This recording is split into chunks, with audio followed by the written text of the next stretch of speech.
I died while playing video games and woke up in another world. My new name is Raymond.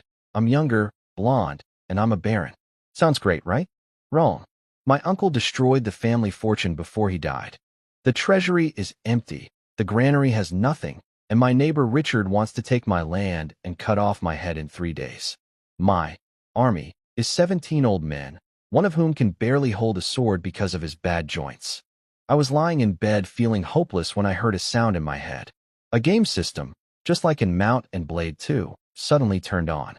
It gave me 1,000 coins and 10 real soldiers. I ran to the balcony and looked down at the courtyard. 10 fully armed warriors were standing there in perfect formation. Their armor was strong, their shields had an eagle symbol, and they stood completely still like statues. Even the stray dog was too scared to bark. My old butler Ryan saw them and dropped his handkerchief in shock. He had served my family for 3 generations and never seen soldiers like these. Then all 10 of them turned at the same time, hit their chests with their fists, and shouted, "We are ready to serve you, my lord." Maybe I had a chance after all. I had to think fast.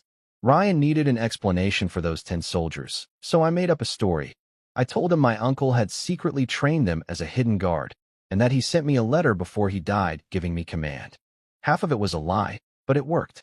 Ryan believed every word. He went from pitying me to deeply respecting me. He even cried a little.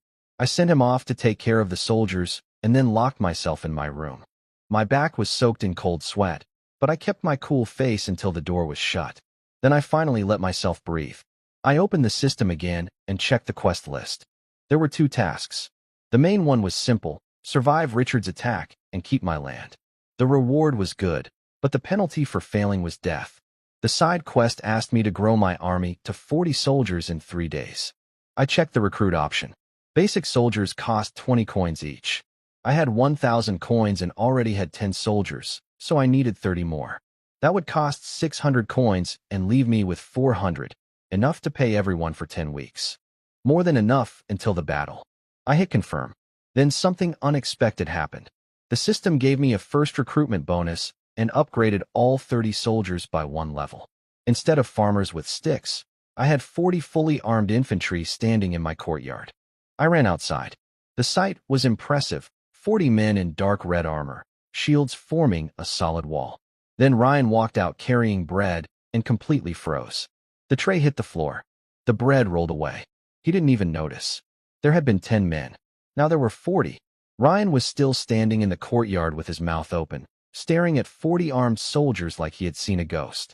I walked down the steps slowly, hands behind my back, pretending I wasn't panicking inside.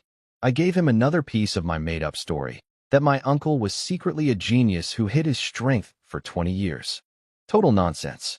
But I said it with a straight face and a mysterious smile I had practiced in the mirror, and Ryan bought every word. He started crying and thanking the heavens. The moment I closed the study door, I dropped the act completely. System, help me. I fell into my chair and pulled up the screen.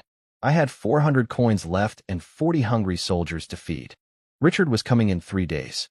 Even with 40 men, I wasn't sure it was enough. What if he brought cavalry? Or something worse? I checked the upgrade options. Each soldier needed 100 EXP and 25 coins to level up. That meant I needed money and combat experience, fast. Sitting in the castle waiting to be attacked was not a plan. I needed to go out and fight. I called Ryan, or Lane, as I'd started calling him, and asked where the richest and dumbest bandits around Ballantown were.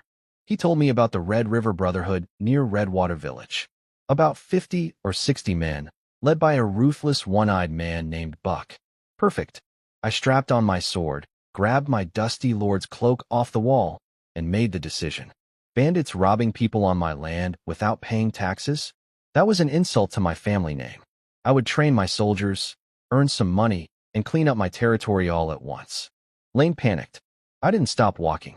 An empty stomach keeps the blade sharp, I told him. Victory feast comes after. 40 soldiers fell into formation behind me, armor clashing in rhythm as we marched east toward Redwater Village. Lane grabbed his cold cup of tea, muttered that this was madness, and ran after us anyway. The road to Redwater Village was terrible. Last night's rain had turned everything into deep mud. My boots were a mess. Behind me, 40 soldiers marched perfectly through the mud like it was nothing. When we arrived at the village, it went badly immediately. Doors slammed shut. Children were dragged inside. The whole place went silent in seconds. To these people, a lord showing up with armed soldiers meant only one thing: trouble. Ryan knocked on the nearest door and tried to explain I wasn't here to take anything. The old voice from inside didn't believe a word. Apparently some knight had said the same thing before and then killed their only ox. Then one of my soldiers pulled out his sword, just to clean some mud off his shield. That single sound sent everyone into a panic. Before I could calm things down, a girl burst out of the mill holding a rusty pitchfork, pointing it straight at my soldier. She was maybe 16, dirty face, messy hair, legs shaking, but she didn't move an inch. She told us to leave and that she wouldn't let us through the door even if it killed her. I stepped forward and tried a different approach. I pulled out a silver coin, enough to feed a family for months, and offered to buy a bucket of water. Fair trade. She froze. The whole village froze. Nobles never paid for anything. She bit the coin to check it was real. It was. She put down the pitchfork and pointed us to the well. Once the deal was done, I asked her where the bandits went. She pointed east, deep into Red Valley, an abandoned lumberyard. Then she warned me that militia who went there before never came back. I adjusted my collar and gave the order to march. As we disappeared into the forest, I heard her say quietly behind us, "Are there really nobles who actually pay?" We finally reached the lumberyard after a long march through the mud. My body was completely drained. Less than 5 kilometers, and I was already gasping.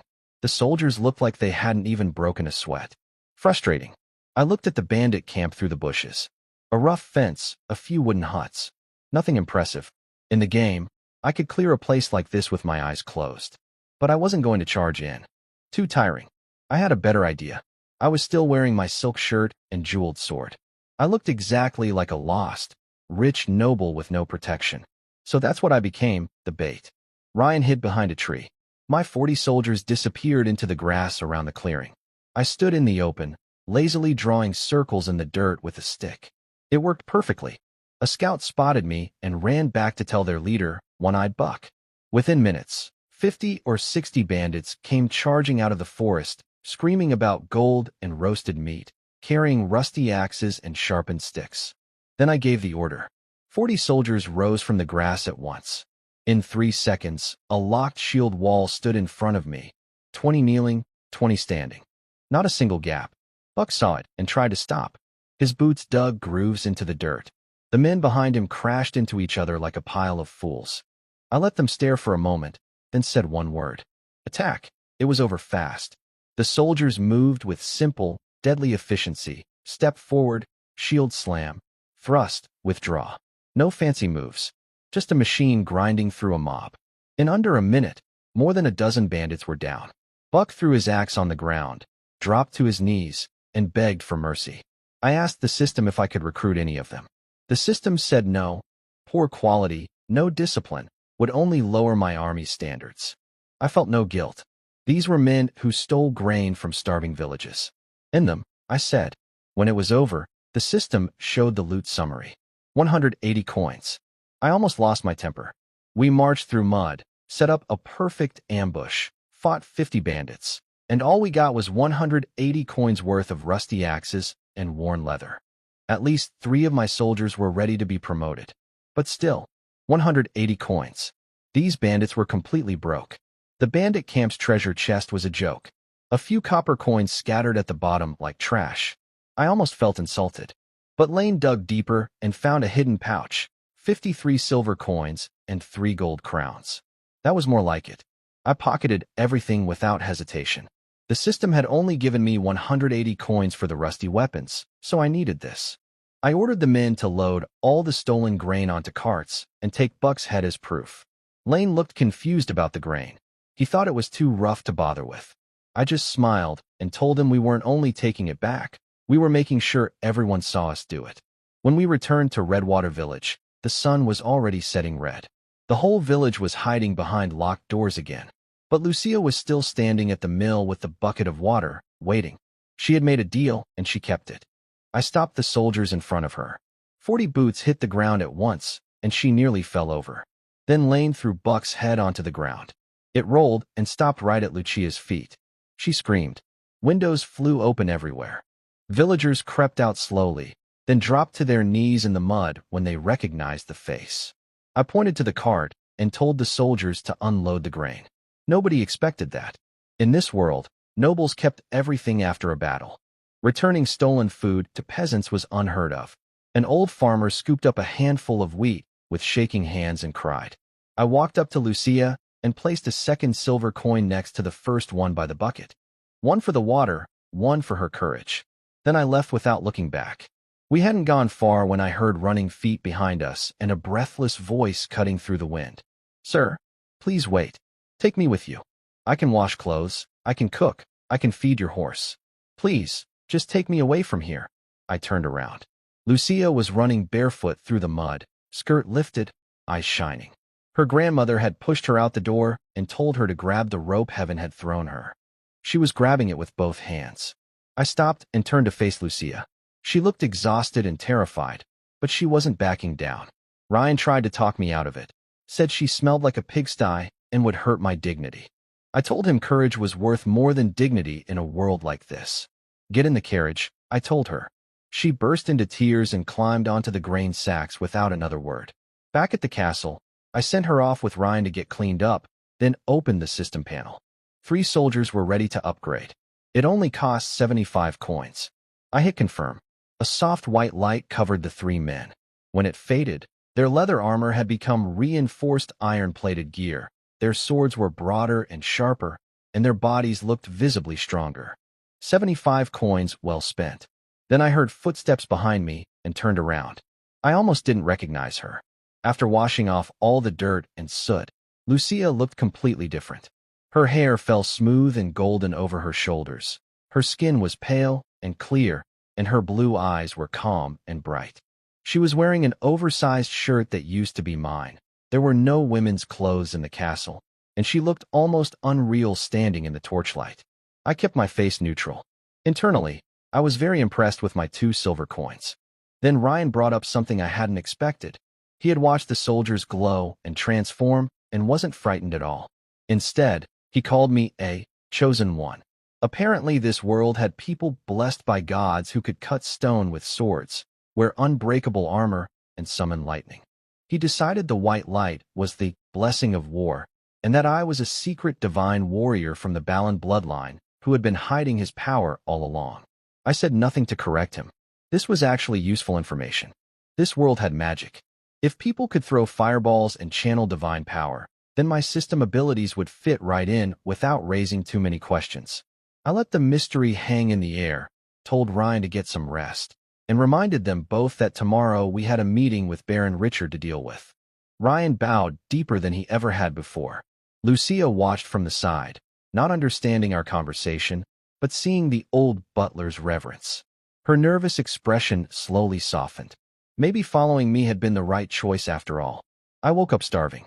2 days in this world, and I hadn't eaten anything real.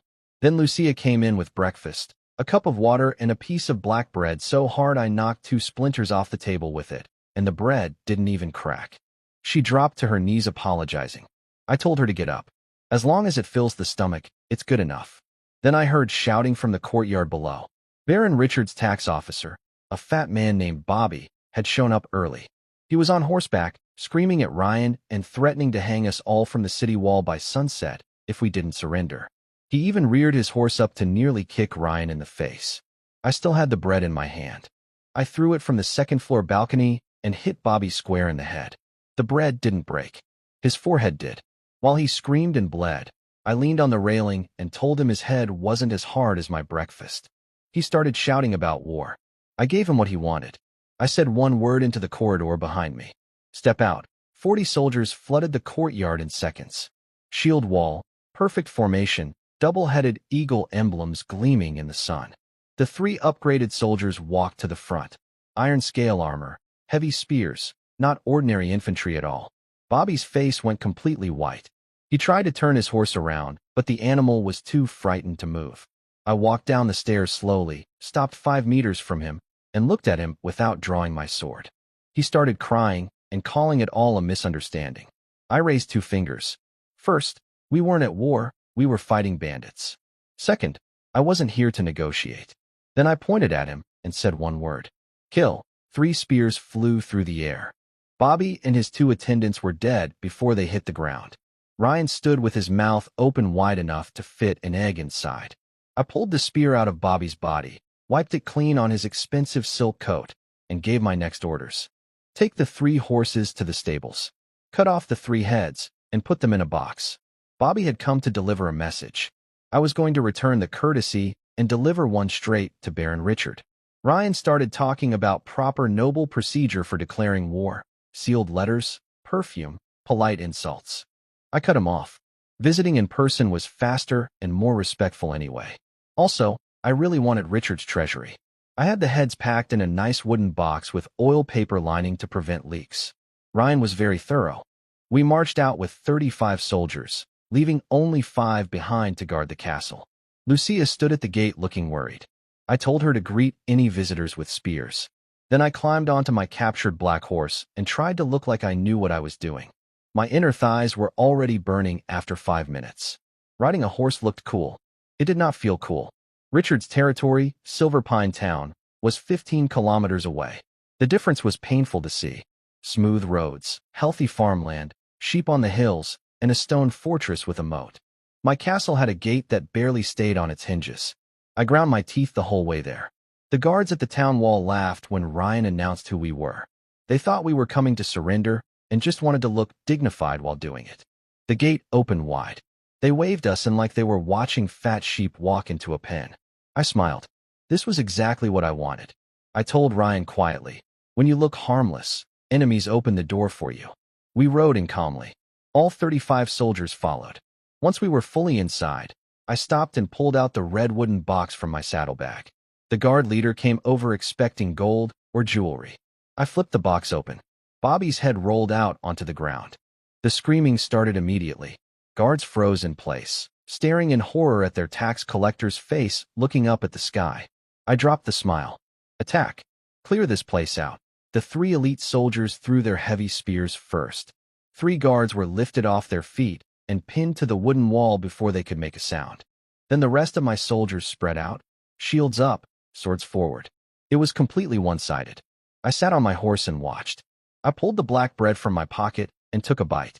The fight at the gate lasted less than 5 minutes. I hadn't even finished my bread. The town guards were used to bullying farmers. Real soldiers were a different story entirely. Ryan rode over looking proud, calling it a crushing victory. I told him to stop before his compliments made me float away. Then I pointed my sword forward. Time to meet the neighbors and check their cellar. Silver Pine Town was genuinely impressive. Brick houses, a blacksmith, a bakery, stone-paved roads. Compared to my town, it was another world. But the streets were completely empty now. Every door and window was shut tight. I could feel hundreds of frightened eyes watching us through the cracks. I knew that look. It was the same fear I'd seen in games 100 times. But seeing it in real life, on real faces, felt completely different. It squeezed something in my chest. I told my soldiers to slow down and stay disciplined. We weren't bandits.